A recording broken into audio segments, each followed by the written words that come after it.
Ketika saya datang ke kementerian-kementerian untuk menanyakan penyerapan APBN mereka, bukan untuk mengganggu kebijakan masing-masing kementerian, tapi untuk memastikan bahwa uang yang kita alokasikan dipakai semaksimal mungkin dan berdampak semaksimal mungkin juga untuk ekonomi dan kesejahteraan masyarakat. Ya kalau duit didiamkan kan di mana pergerakannya? Karena kan rakyat ini kan bergerak ekonomi kan dari stimulasi kebijakan itu. Tidak boleh hanya atas nama tadi bunga deposito. Tidak boleh. Enggak, kalau atas nama bunga mencari bunga itu betul-betul luar biasa, pemimpin yang sama sekali tidak mengerti keadaan gitu. Karena itu harus dikoreksi. Iya harus dikoreksi karena pertama bukan duitnya dia.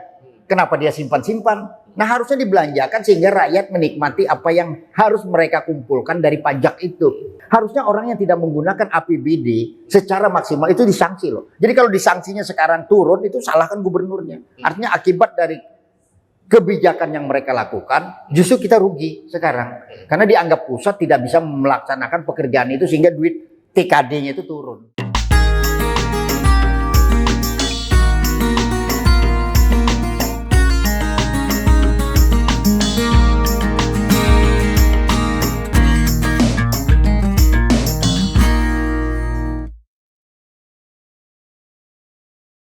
Mengenang, sekarang ini kan pemerintah daerah itu bereaksi. Beberapa waktu lalu bereaksi ketika pemerintah pusat di anggaran 2026 akan ada pemotongan dana transfer atau pengurangan dana transfer, akan terjadi efisiensi. Kemudian sejumlah kepala daerah kan bahkan dalam tanda petik protes itu datang menemui langsung Menteri Keuangan. Nah, termasuk dari kita dari Kalimantan Selatan. Nah, tapi belakangan yang ramai ketika kemudian sebelumnya bicara tentang kekurangan duit karena dana dipotong tahun depan, tapi hari ini yang mengagetkan kita itu kan masih menjadi percakapan di ruang publik termasuk di Kalimantan Selatan soal dan kita tuh punya duit banyak yang kemudian hari ini disimpan di bank, di deposito fund, kemudian hari ini itu kan sangat ramai. Bang Anang gimana? Nah jadi gini, ada ketidakpahaman daripada pemerintah daerah, khususnya gubernur. Artinya baik gubernur yang sekarang, gubernur yang sebelumnya juga kemungkinan itu ada gitu. Jadi ketidakpahaman itu adalah menganggap bahwasanya uang APBD itu seperti uang mereka sehingga mereka dapat gunakan apapun. Nah kalau mereka menyadari bahwasanya APBD itu adalah uang rakyat yang dikumpulkan dari pajak, itu harusnya dihabiskan. Nah tapi kenapa mereka mendepositokan lalu mengharap bunga 21 miliar gitu misalnya yang muncul. Nah tidakkah mereka tahu bahwasanya ini kan menyebut kata bunga itu aja kan sebenarnya sudah tidak dibenarkan gitu. Apalagi duit rakyat dibungakan untuk makan bunga. Jadi kayak berbisnis kan? Iya kayak berbisnis sedangkan mencari untung. Iya mencari untung. Padahal ini duit rakyat yang harus menimbulkan keuntungan buat masyarakat. Bagaimana keuntungan itu? Misalnya ada jalan rusak diperbaiki sehingga distribusi barang, distribusi orang lebih cepat. Lalu ada lampu jalan, PJO yang terang benderang gitu sehingga orang tidak kecelakaan. Lalu misalnya ada penyangga pupuk. Lalu ada misalnya untuk menstimulasi pakan misalnya. Sehingga orang tidak jadi buruh. Selama ini kan peternak dan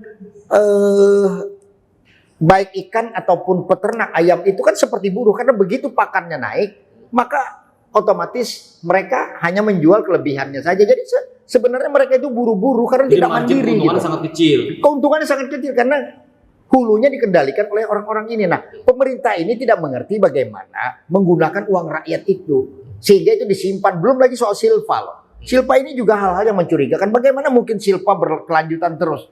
Apakah silpa itu karena tidak terserap? Sehingga sisa lebih penggunaan anggaran misalnya ada dinas-dinas yang tidak terserap. Lalu yang kedua adalah apakah dari kelebihan penawaran proyek? Nah itu kan silpa juga. Tapi kalau silpa mulai 1, sekian triliun sampai 2,7 ya terakhir ya.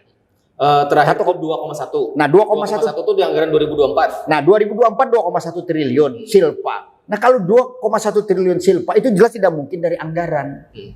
Karena apa? Kalau itu berarti kalau 10% turun proyek. Bukan karena efisiensi. Bukan karena efisiensi. Efisiensi itu kan menjelaskan ke publik kan perlu dijelaskan. Efisiensi itu misalnya ada lelang membangun jembatan, proyek jembatan 100 miliar, kemudian tawar-tawar misalnya tidak jadi 100 tapi jadi 98, berarti ada 2 miliar yang tersave kan, yang tersimpan. Nah, itu efisiensi kan Bang? Nah, itu kan efisiensi. Jadi efisiensi dari penawaran itu lalu tidak mungkin terakumulasi menjadi triliunan. Berapa anggaran kita? Kalau 10% dari yang terkumpul 2,1 triliun berarti kan 210 triliun proyeknya.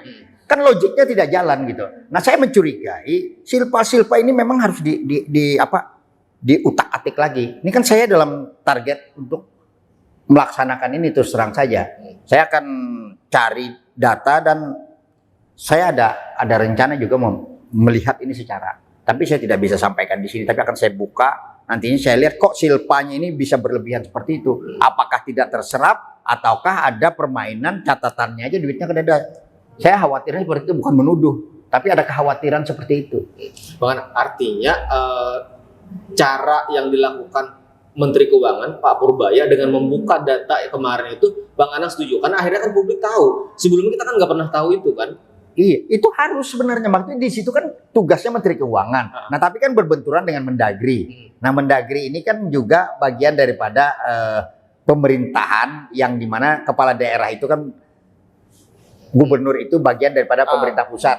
Nah, tapi soal keuangan itu kan soalnya tupoksinya Menteri Keuangan. Menteri Keuangan. Nah, itu kenapa jadi tidak dibelanjakan sedangkan Mendagrinya diam saja. Seharusnya itu digunakan untuk rakyat. Harusnya orang yang tidak menggunakan APBD secara maksimal itu disanksi loh. Jadi kalau disanksinya sekarang turun itu salahkan gubernurnya. Artinya akibat dari kebijakan yang mereka lakukan justru kita rugi sekarang. Karena dianggap pusat tidak bisa melaksanakan pekerjaan itu sehingga duit TKD-nya itu turun. Bang Ana, kan sederhananya kita berpikir APBD itu kan uang yang dikelola dalam 1 tahun. Misalnya tahun 2025 nih ada APBD 2025. Itu uang dibelanjakan dari 1 Januari sampai dengan 31 Desember kan. Itu duit itu yang kita kelola. Hanya kalau kita bicara pembangunan, membangun jembatan, kalau membangun itu di bulan Oktober, November, berarti sepanjang Januari sampai sebelum Oktober, berarti kan jalan itu tetap rusak kan. Nah, kenapa tidak misalnya berpikirnya kepala daerah itu, kenapa tidak dibangun di lelang itu dimulai dari bulan Januari misalnya, sehingga Februari udah bekerja, April udah bisa digunakan, Anda semakin banyak kemanfaatan dan APBD kan harusnya. Itu sederhana publik berpikir Bang. Ini yang dicurigai, duit disimpan itu.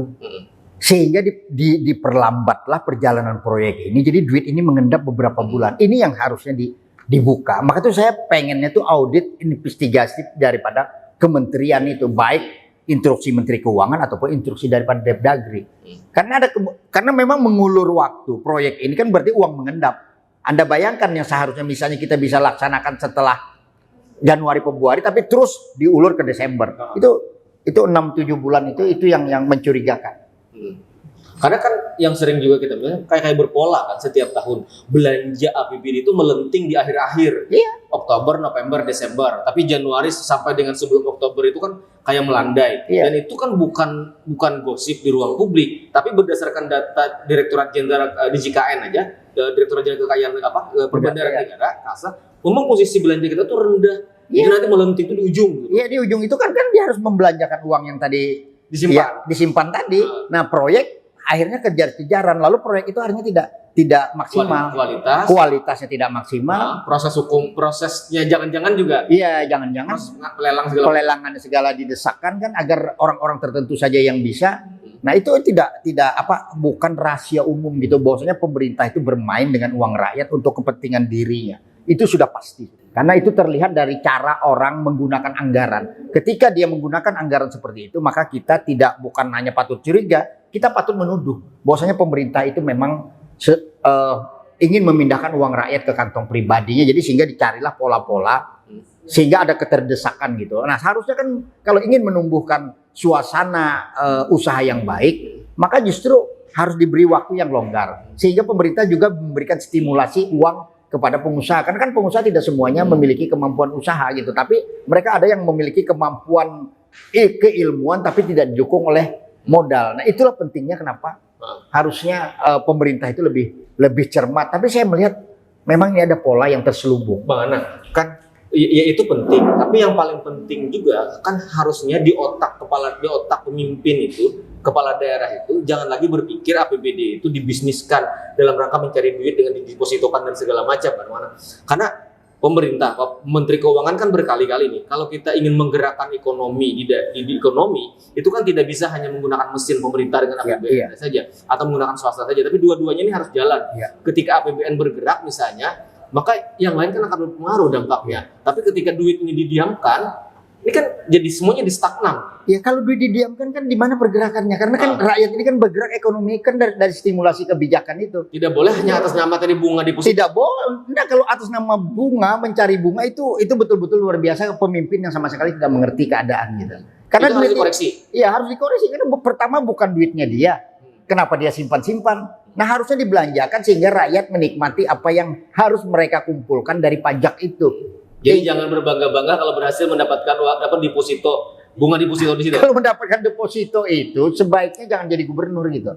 Sudah tidak usah jadi gubernur, mendingan jadi pengusaha saja sendiri, jangan usah karena tidak memiliki rasa terhadap uang rakyat. Nah kalau dia merasa itu uang rakyat, maka dia harusnya menghabiskan itu menjadi belanja. Tidak hanya belanja sekedar belanja proyek semau-maunya lah, artinya belanja proyek yang betul-betul dirasakan manfaatnya oleh masyarakat sehingga menumbuhkan ekonomi itu menjadi tumbuh gitu. Misalnya ya tadi, kalau mau intervensi saham sekalian gitu kalau kelebihan duit. Nah saham-saham itu atau bikin misalnya pabrik pakan ternak sehingga kita tidak bisa lagi diatur oleh orang lain karena itu kan nantinya kan tumbuh pertanian, supplier dan sebagainya sehingga kitalah yang mengatur hulu. Nah selama hulunya ini diatur oleh oligarki jangan pernah berharap rakyatnya akan tumbuh.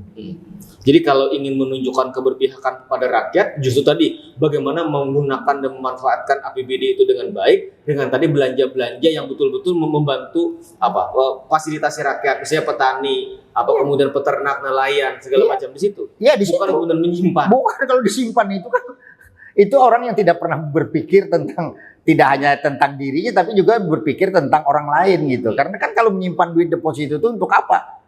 Duduk manis ngambil deposito itu bukan makhluk yang berinteraksi sosial dengan masyarakat gitu. Itu kita kan sebagai pemimpin itu kan harus berinteraksi dengan kebutuhan masyarakat menggunakan uang itu sehingga kalau uang itu digunakan dengan baik maka orang yang bayar pajak pun menjadi senang karena artinya apa itu akan menjadi amal jariah mereka. Itu yang harus terus ditumbuhkan. Karena kalau uangnya digunakan tidak karuan, uangnya dikorupsi, uangnya hanya belanja-belanja yang tidak karuan, apalagi belanja perjalanan dinas. Itu kan orang-orang yang bayar pajak itu kan merasa itu tersakiti loh.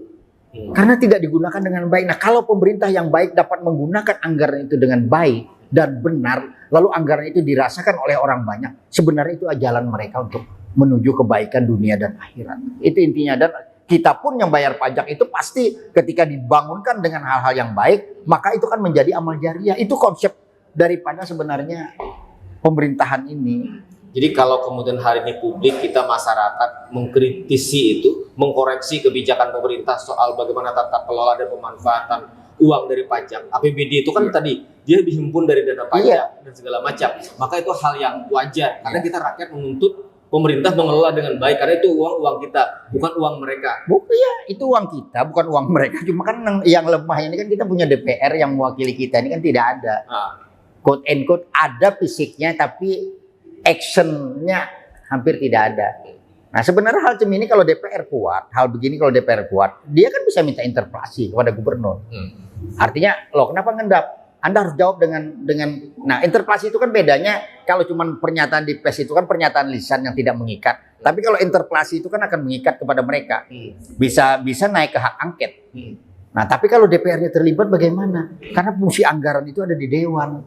Kalau mereka sama-sama berdua ini bersekongkol, jangan pernah harap ada gitu. Jadi kecuali ikhtiar-ikhtiar kita di luar, baik formal, non formal ataupun mau sedikit berupaya keras, itu aja lagi. Karena kalau mengharapkan dewan ini kita berat sekarang, sangat berat. Karena apa? Karena mereka akan mengincar juga dengan perjalanan dinas, dengan hal-hal lain itu kan tawar menawar. Dan ini sekedar tahu masyarakat ya, di zaman saya 2004, bukan sombong ya, 2004-2009 saya anggota dewan dengan kawan-kawan itu pernah memotong anggaran perjalanan dinas separuh. Anggaran dinas Pak Syaril Darham kita potong separuh. DPRD memotong anggaran dinas perjalanan semuanya separuh. Tanya aja dengan itu di Banggar berarti? Di Banggar, dipotong separuh waktu masih anggota DPR-nya itu masih ada rasa kerakyatannya. Setelah itu kan kalau sudah negosiasi selesai. Jadi satu periode aja waktu itu pernah terpotong. Habis itu kan Pak Syahril juga bersikeras potong semuanya juga ke kesempatan DPR. Kan nggak berani DPR-nya waktu itu.